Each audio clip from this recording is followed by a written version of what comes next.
Tchad Faransé fanga ɲɛmɔgɔ Mahama Idriss Déby Itno yɛrɛ yira ni lajɛrɛ in kɛnɛ kan min labɛnna Congo RDC jamanatigi Félix Tshisekedi fɛ n'ale ye CEEAC o ɲɛmɔgɔ ye. Nin kɛra tile damadɔ girinkajɔ walew kɔfɛ min kɛra Tchad jamana kɔnɔ octobre kalo tile 20 n'a kɛra sababu ye ka mɔgɔ 50 ani kɔ ɲɔgɔnnin bɔnɛ. Congo RDC u ka jamanatigi so ka fɔ la min la kalila u kɛrɛfɛmɔgɔ dɔ fɛ min tun bɛ nin lajɛrɛ in ko ladilanna jamakulu fɛ ko lajɛrɛ in kun de tun ye walasa ka se ka mɔgɔ sugandi min bɛ se ka kɛ kɛlɛcɛ kumafɔla ye ka taa Tchad jamana politiki ko fan fɛ. Congo jamanatigi Félix Tshisekedi kuma min na a ye kuma ta walasa ka se ka lajɛrɛ in kɛnɛ dayɛlɛ a da sera girinkajɔ wale min kɛra octobre kalo tile 20 o gɛlɛyaw ma a ye min jati i n'a fɔ karo gɛlɛya wale. De ce rendez-vous historique de réconciliation nationale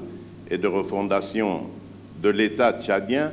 est malheureusement relancé. Wa ko hakilina minnu bɛna ta walasa kuma ɲɔgɔnya o ka se ka don jamana kɔnɔna la n'a bɛ wele ko dialogue national et inclusif n'o tun kan ka kɛ u ka kalata ɲɛbila baaraw ye walasa kala ka se ka ta bɛjɛ fanga kɔnɔ k'a kɛra de i n'a fɔ o hakilina in panna fiɲɛ fɛ n'o labanna ka Tchad politiki ko gɛlɛyaw la segin ko kura. Ntɛnɛndon wula fɛ Tchad Faransé fanga ɲɛmɔgɔ Mahama Idriss Déby Itno a ye laseliw kɛ u ka jabarani so la. A ko nin girinkajɔ wale minnu kɛra jamana kɔnɔ lakɔlɔsira ani k'a labɛn min kɔkɔrɔma donna ni jamana wɛrɛw ka dɛmɛ ye. Nga a ma sɔn ka ɲɛfɔli wɛrɛ da min kan. Diɲɛ cakɛda kuluba min sigilen don ni gɛlɛya walew la kɛlɛli kama n'a bɛ wele ko Organisation mondiale contre la torture OMCT olu ka fan fɛ kɔni ye jalaki gɛlɛn bin ka taa u ka jamana fanga kan. Ko nin girinkajɔ wale min kɛra n'a kɛra sababu ye ka mɔgɔ 80 ɲɔgɔnnin bɔnɛ bɛ dan sigi bunadamadenya jo sariyaw la. Farafina jɛkulu ka tɔnba Union africaine ani nazarala jɛkulu ka tɔnba Union européenne fila bɛ jɛra ka ni karo gɛlɛya wale ninnu bɛɛ lajɛlen kɔn min kɛra nin girinkajɔ wale ni senfɛ octobre kalo tile 20 ko nin waleya in ye dan sigi hakililana bilalenw jamanadenw fan fɛ ni a bɛ wele ko liberté d'expression k'u kɔn ani k'u bali u ka se ka bɔ k'u hakilinataw fɔ.